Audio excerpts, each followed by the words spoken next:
Secretário de Estado Terras na Propriedade e Hateten, Ministro da Justiça, labele colher de dia média, mas tem que halo uma delegação competência a tunia bele halau serviço.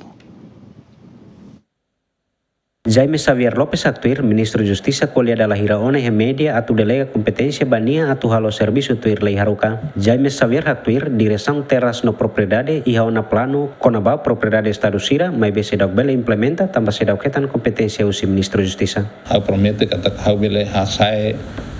rendimento ne to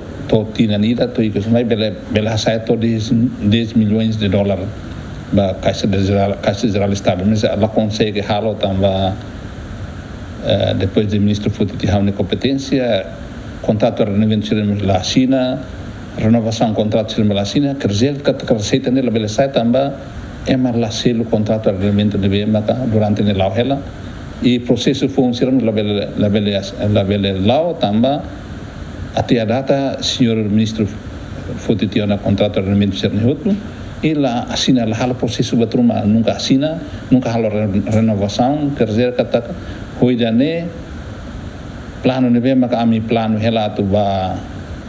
tinanida hatama ele hatama to buka mesmo hatama to 10 milhões de dólares ba estado ne la consegue 2024 ne ramata receitas nebe maka 2023 ne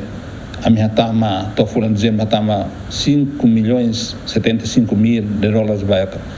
a Caixa Geral do Estado e tu 2024 em dezembro a minha tama de 3 milhões de reais quer dizer que menos de 1 milhão de reais